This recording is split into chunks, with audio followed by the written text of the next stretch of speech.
Bonjour, je m'appelle Thomas Clockner. Moi, je m'occupe des U10 à l'ASM et en fait, ce que j'ai essayé d'apporter au moins 10, c'est l'engagement, la présence aux entraînements et j'essaie de faire qu'ils continuent, quoi. Moi, j'ai fait un parcours de rugby à l'ASM. J'étais en espoir à l'ASM. Je voulais toucher au monde du rugby et en fait, je suis venu découvrir le monde du coaching, de l'entraînement et c'est ça qui m'a donné envie de faire le rugby et d'entraîner les moins 10. J'ai commencé en moins 10 à l'ASM, donc ça fait 3 ans et là je vais évoluer, peut-être encadrer les moins 12 et les moins 14. Voilà.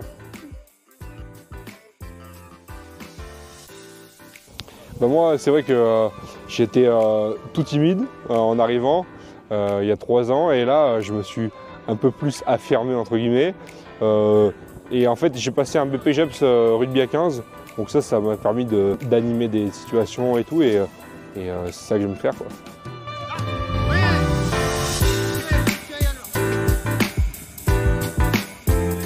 Moi c'est Gaëtan, j'ai 43 ans, je suis papa d'un petit qui a 11 ans. Il est à l'école de rugby à l'ASM depuis plusieurs années. Moi je suis dirigeant depuis 2 ans au sein des U12. Je me suis engagé auprès de l'ASM parce que j'avais du temps à consacrer au club. C'était mettre un petit peu une petite pierre à l'édifice. Que les éducateurs et les enfants soient dans les meilleures conditions pour que ça se passe au mieux, que ce soit qu'il y ait les maillots qui soient là, essayer de renseigner au mieux, que ce soit les parents, faire le lien aussi entre le terrain qui est géré par les éducateurs et les parents qui sont sur la côté. Ça peut être donner des petites infos quand on en a, dire ce qui va se passer, le prochain match, si ça change de terrain, des choses comme ça. En fait, je voulais pas le pousser à suivre les traces du papa, donc je l'ai laissé faire ce qu'il voulait. Il a commencé par de l'athlé. Et puis la période Covid est rentrée là où l'athlé s'est mis en stand-by et le rugby était toujours présent et actif. Et donc il est venu essayer et il a vraiment accroché et puis il a lâché l'athlétisme pour venir au rugby. Déjà c'est un sport d'équipe, donc c'est vrai que déjà un groupe, la camaraderie, se donner à fond pour un objectif commun, prendre du plaisir avant tout. Et s'il y a des victoires, c'est encore mieux pour chanter avec les copains et faire leur mini troisième mi-temps à leur sauce, chanter dans le bus, etc. Le choix de l'ASM, c'est que c'est un club très structuré où il y a quand même des super infrastructures, un encadrement digne de ce nom. Donc tout ça a fait que le choix de l'ASM.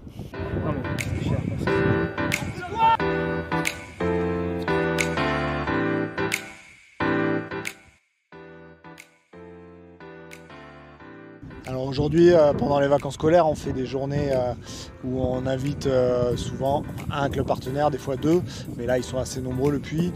C'est dans l'objectif effectivement de fonctionner avec les clubs alentours, puisque nous, dans l'objectif, c'est de former un maximum de joueurs, un maximum d'éducateurs et de faire monter le niveau.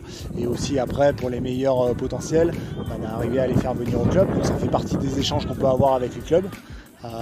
Voilà, et ça nous permet aussi de voir aussi d'autres joueurs plus proches de la région du bassin clermontois pour les faire jouer et nous constituer les équipes cadets ensuite dans un premier temps. C'est des échanges en fait, c'est dans un sens nous pour pouvoir avoir des bonnes relations avec les clubs pour justement favoriser cette pratique quand on a des joueurs à solliciter, à faire venir, c'est plus facile. Et eux, dans un autre sens, c'est d'avoir la reconnaissance du club phare de la région avec la formation donc, de leurs éducateurs, de leurs joueurs. Et puis aussi, quand on a le groupe professionnel qui se déplace sur des clubs pour faire des entraînements délocalisés et faire des échanges avec les écoles de rugby, comme on a fait ça cet après-midi au stade Marcombe avec le club du CUC, ça nous permet d'avoir des d'être donnant-donnant voilà, dans les échanges pour le rugby.